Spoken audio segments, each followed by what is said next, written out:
On his land, a guy discovers a gold mine. He starts solving secrets, but when he comes to the end of it all, he is forced to depart. All of us hope to purchase our ideal home someday, but when a guy did so, he received more than he bargained for. Christopher discovered something that drastically altered his life while taking a stroll around his new home. Taken aback, he looked into the intriguing discovery more. He had no idea that after stepping through the enigmatic tunnel, he would never return to his previous existence. Despite being told not to by a police officer and a real estate agent, he persisted with his research. Christopher realized he had to leave his house and never return when his research came to a finish and all the proof was in front of him. However, what was it that he discovered to be so horrible that he had to give up the home of his dreams? Christopher walked toward the enigmatic object he had seen, still struggling to emerge from the daze in which he found himself. Even though it was little and dark, it appeared to be concealing. "Maybe it's just another tree, an older, smaller, and darker one," he said. But when he approached, he saw right once that he was terribly mistaken. He was so excited and a bit scared that he didn't pay attention to where his feet were going. Christopher staggered and went down 3 feet. Shaking himself off, coated in dirt and leaves and dumbfounded by his fall, he gazed straight ahead. The enigma he had seen from afar was now revealed. However, it isn't possible, is it? He was baffled. On his own land, he had just found a mine that appeared to be quite ancient and abandoned. He looked more closely. What may lie within this impressive building? It was far too dark to see inside the mine, but it appeared to be covered in moss on the exterior. Christopher remembers, nobody ever informed us that the land had a lot of mines on it when we acquired the property. That was all. We had simply happened across the gold mine one day. I nearly passed out with excitement when I first saw it. Subterranean railroads and Indiana Jones were all I could think of. He hurried back to his house, eager for his journey to start, and grabbed a flashlight so he could see everything this mystery would reveal. He had no idea that this would turn out to be the worst choice of his life. With the flashlight in hand, he reached the mine's entrance. He entered the mine while holding his breath and was greeted with sparkling fragments embedded in the walls. Now what had he discovered? The ancient, moist walls felt like they were about to collapse on top of him. As his footsteps resounded, he couldn't help but notice how much earth was bearing down on top of him. In case he wanted to stay for a while, he packed a torch and 3 extra batteries. He saw it as he got closer to the walls, but he was unable to identify the strange shine inside the stones. He remembers saying, "What if this was gold?" in jest. However, as soon as he looked down and saw something that would shortly alter this mission, the notion quickly fled his mind. The mine was wet and chilly, no matter what the outside weather was. He saw right away that his footprint had left a 4-inch hole in the ground. The water puddles appeared to be flowing and showed no signs of stagnation, suggesting that water was pouring in from someplace. He nonetheless let out a sigh. He knew this was encouraging since disturbed, stagnant pools of water in abandoned mines might discharge hazardous gases. The more movement in the water, the less likely it is to become disgusting. With his flashlight aimed directly ahead, he peered forward but was unable to see the light at the end of the tunnel. There was someone or something present. Sounds seemed to reverberate from behind him in the tube. He followed the sounds, intrigued. He had no idea how big of a mistake this was. Inside the tube, Christopher was almost 150 feet away. When he turned around, the light shining from the doorway greeted him.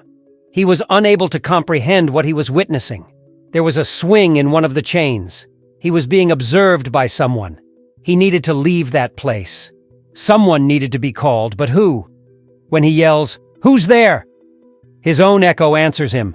This time, the noises of machinery and ancient metal pieces coming into action shrieked louder. He was aware of what he had just entered. While searching for a new place to live, Christopher came across a mine. He informed the estate that it had several mining sites when he showed his real estate agent. The lights in his kitchen flickered after he had called his agency. He tried to flick the switch again to get the electricity back on, but it would not work. Then he went to the circuit breaker to switch it back on after seeing the temperature had decreased. The room was considerably cooler than when he had left it in the morning, much to his surprise. "This is not possible," he exclaims. This is not possible. The light in Christopher's kitchen flickered on. He groped his way over to the kitchen, where the switch was, and started to flip it up and down. The air had cooled considerably, causing his breath to seem like a cloud of fog in front of him. It must be bad wiring, he reasoned to himself, yet the uneasiness persisted throughout his entire body. His doorbell rang as soon as he returned upstairs to grab a drink of water and calm himself. This time, what may it be? When Christopher went to switch on the electricity again, he was surprised to see his front doorbell ringing.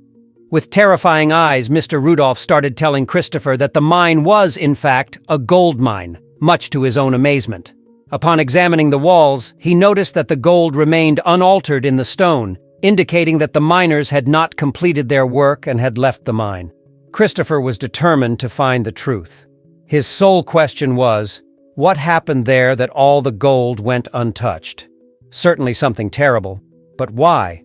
Rudolph went on to say that although he had never heard of any particular gold mines in the region, there had been a lot of local rumors about miners and mines since the turn of the century. Two possibilities raced through his head as he worked up the guts to explore the mine further. Either there was gold there, or it was haunted. He took precautions, carrying a torch and extra batteries in his pocket. He was walking along the path, not inside. As he moved more and farther from the entryway, darkness engulfed him.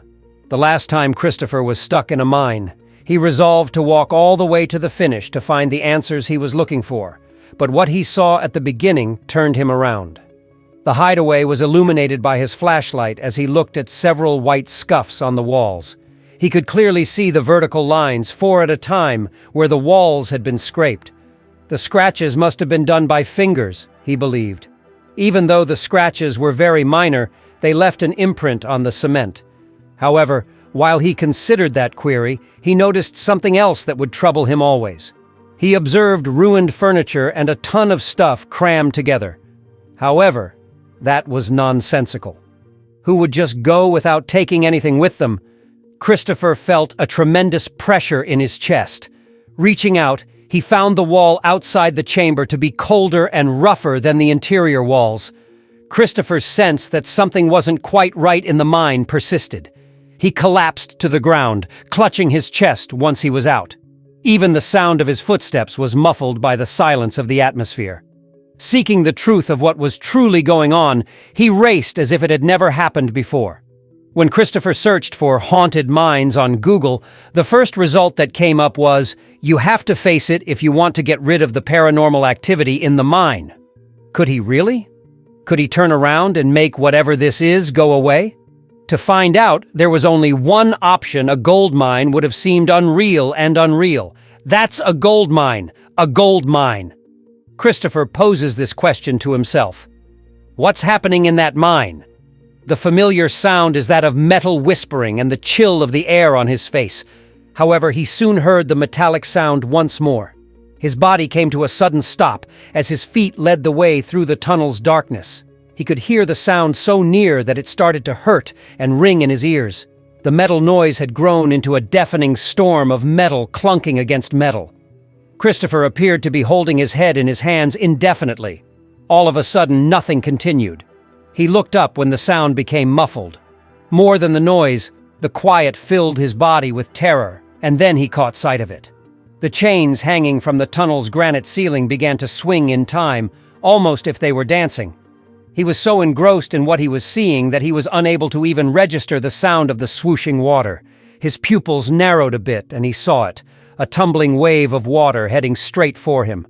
Christopher thought, "I must be going crazy." When the sound of flowing water replaced the previously brittle quiet, his mind is racing, pulling himself together. He sprints for the light, the entrance, his body screaming for air. Now what could he do? Whatever was there was too much for him to handle. Christopher stared back, puzzled, as he dashed out of the mine into what he thought was salvation. There was not a single drop of water at the entrance, not even puddles. All he could see were his frenzied footsteps. He started walking back to the home. He understood that he couldn't continue living this way, and that he needed to contact someone who could assist him with the paranormal activity. He made his way through the pitch-black woods until he could see his kitchen's lights. Was he leaving them on? Perhaps there was a person present. When he opened the door, his house seemed so lonely and deserted. He must have left the lights on earlier because no one had been there. He shuffled through his kitchen, thinking about that day, and couldn't shake the memories. Was it everything that happened? He opened his computer and sat motionless in his study chair, thinking, would he truly carry out this action? Although he had never been a believer in ghosts, hauntings, or paranormal activity, he was unable to explain everything that had transpired that day. He launched his search engine once more and started typing. The computer's engine made a loud whirling sound, and then all of a sudden it went dark, as though it had just died. "What could possibly go wrong next?" he said, staring there in shock at the dark screen. Tears welled up in Christopher's eyes. He had no idea that his trip would not finish here. Christopher was psychologically and physically exhausted. He was exhausted from the day. He clasped his hands over his face and felt something gently tug at him. Something tugged abruptly at his feet. It seemed to him like a magnet tugging toward metal when he discovered it. He staggered back and fell as a result. That's when he decided he had to contact for assistance and leave the area as quickly as possible. All of this could probably be explained. He was aware that many occurrences of paranormal activity had been caused by poisonous gases, or perhaps he had been unaware that the mine's water was stagnant rather than flowing. There had to be something, no matter what it was. He hopped in his car and headed to the closest coffee shop. He instantly became concerned that this too might break and opened up his phone's search engine while placing his order for a double espresso. In the box, he entered, "Best parapsychologist near me." Startled, he discovered that his search had turned up two distinct locations that were rather close to one another. He hopped in his car and drove to the address that Google Maps had sent him to. Standing in front of him was a purple placard that said, "Tarot readings. Please, God." Though he was still in shock over all that had transpired that day, he knew that if he didn't know what he was really dealing with, he wouldn't be able to sleep well.